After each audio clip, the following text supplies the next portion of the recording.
All right. Hi, everybody. Thanks so much for joining us. Today we have Matt Hord from Great Day Plumbing and Air out of Hempstead, North Carolina. Thanks for joining us.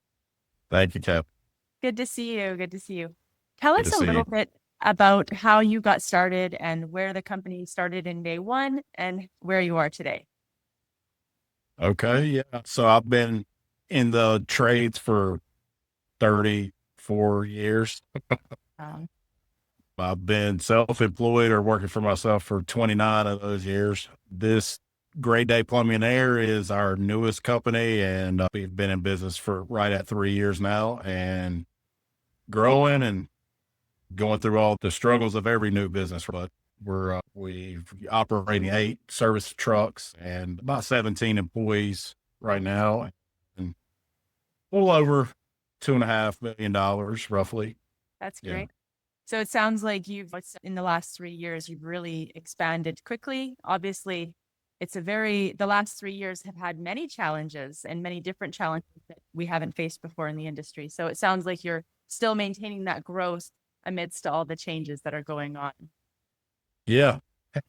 Yeah. There's a lot of changes. You said that correctly. Yeah, absolutely.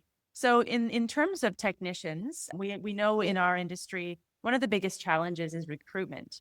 What do you do? What incentives do you have, or how do you approach recruitment? Really, the best way is your existing technician. If you can treat the way you treat them and the way they feel about your company will really roll over to new recruits. And once they have the opportunity to meet your existing technicians, then, they sells themselves. But really now it's just offering the most benefits possible that you can, like full coverage health insurance, dental, vision. Our company takes care of all that. Wow. Very well paid vacations and leaves to enjoy life a little bit. Plumbers and heating and air guys want the same thing everybody else wants. They want all the Limited benefits. time. Yeah, yeah, That's amazing. We all know that valuing or feeling valued is a big part of staying with a company. So it sounds like yeah, you really dialed that in, and creating that sense of community and family within your own company is so important. So yeah. kudos to you. It sounds like you've got the right approach. In terms Thanks. of marketing, over the last 3 years, what have you found is really working for you? What have you tried that maybe didn't work the way you thought it would? Well, I think we've tried a little bit of everything, either at my past company or this company, but right now we obviously the big ones are Google local services, Google pay ads, maps, organic growth. Of course. We use a little bit of billboards, a little bit of social, a little bit of direct mail. So really having the gamut of structure of different avenues of revenue or of marketing that we can. I think it really takes all of it. There's not one thing you can just do and drive all phone calls. You have to have all of it's got to be in sync. And it does show when one thing falls off, the other stuff is not as successful, even down to the community stuff. You could participate in the community all day, but if you don't have an offer or don't have a website or you got to have it all, right? It just takes a lot of moving parts for marketing. Of course, and you really hit the nail on the head, and we stress that all the time. It is a holistic approach. You need to access all avenues, all funnels that are available. What Yeah. about lawn signs and door hangers? Do you have anything in that regard? Yeah, we don't do door hangers, but we do yard signs. We do a leave behind sheet, basically a bulletin kind of stuff. Print wise, we do stickers and Okay. that kind of thing. Yeah, amazing. And you did touch a little bit on community involvement. Is there anything that you're active in or have been active in terms of community involvement? Yeah, we participate in some sporting stuff. So we sponsor some sports teams and a few of the festival type things that happen in the community. We throw a tent up and pass out brochures and cards. And our main go to is balloons. Oh, I So love that. with our logo on it. So that seems to be pretty good. We like the balloons though.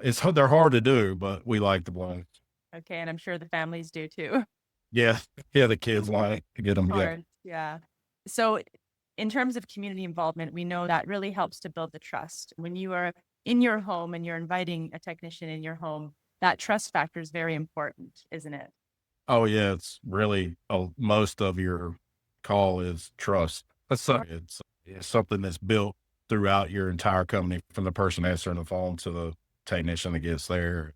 100%.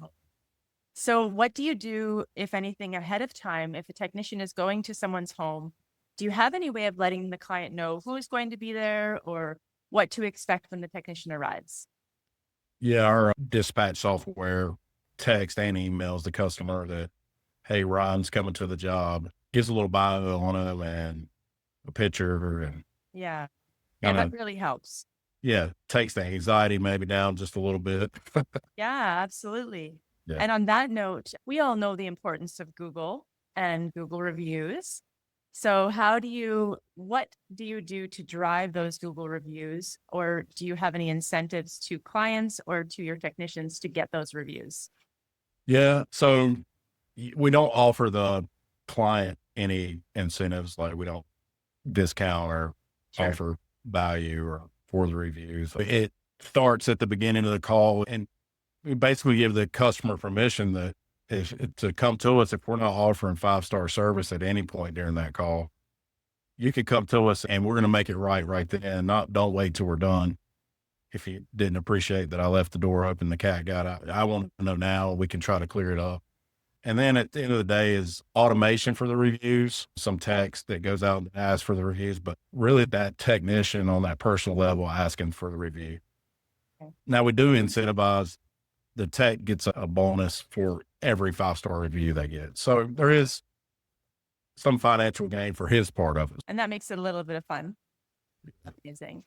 And in house, to keep that team aspect and that communication open, what do you do for team meetings or department meetings? How do you keep that cohesiveness in the office?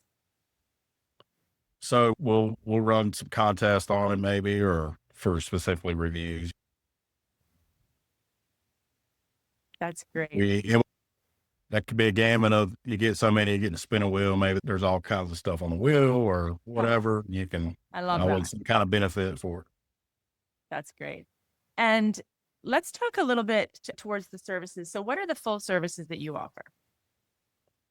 We're a plumbing, any range of plumbing, general plumbing, repairs, installation service. We mainly focus on residential. We do a little bit of light commercial on that. We don't do new construction. And then on our heating and air, we installation, service, maintenance, repairs. Again, pretty much residential on that. Sure. Okay. And what would you say is your most profitable service? Cleaning, believe it or not, is if you really put the pen to pad and the time and the materials, any kind of maintenance or cleaning or and just about of anything. If you get down to real profit, now not the most revenue, but real profit, cleaning is one of the most profitable things we do. And a lot of times that doesn't show up, but Okay. you don't would think about it that way, but Yeah. Amazing. And is there anything coming up in the next year or two, a service or a technology that you're introducing that you're really excited about?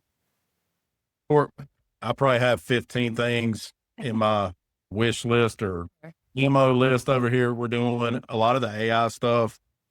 It's just kind of, it seems like week to week, you could look at one thing and go back and to next week, they've already added this to it and it does something totally different. So it's really changing the way all companies are working and operating and what's out there and what it can do. Definitely. That's exciting. And I think we all are very excited to see where it goes in the next year or Yeah. so because we're there now and I think that's going to happen at a very rapid pace. Yes. So very exciting. What would you say is is something unique to Great Day Plumbing and Air? What do you think is a unique aspect? What sets you apart from other agencies, other companies? We all do the same thing at the end of the day, right? But I would say it would be our approach to diagnosing Mm, problems that you have, and meaning that, yeah, we get down to the problem. What's the real root cause of the problem? Is it, and then laying out those options for the customer to make a decision. They can make the decision about their home and being able to present that to them in a way that they're comfortable with and feel like they made the right decision for their house and not just what Bob the plumber told them they needed. Really, it's that experience that most of the time they leave happy and they're glad they bought what they bought. Love that. That's great. And if you were sitting across the table from somebody who says, Matt, I want to do what you're doing. I want to start up a business. I want to get something going. What is one piece of advice that you would give somebody considering getting into the industry? I would say that if it was just one, because I Yeah. could probably, You would give your top 3 pieces of advice. yeah, it's one, you have to work. There's a lot of things now that everybody that's had a $5 billion company, they think they can teach you how to do everything. There's a lot of wrong ways of doing things. You can be led down a lot of paths. There's so much information there. Keep your ethics and keep your morals and stuff like that. So you have to work. It's not get rich quick. So you got to put the time in, and then having the ability to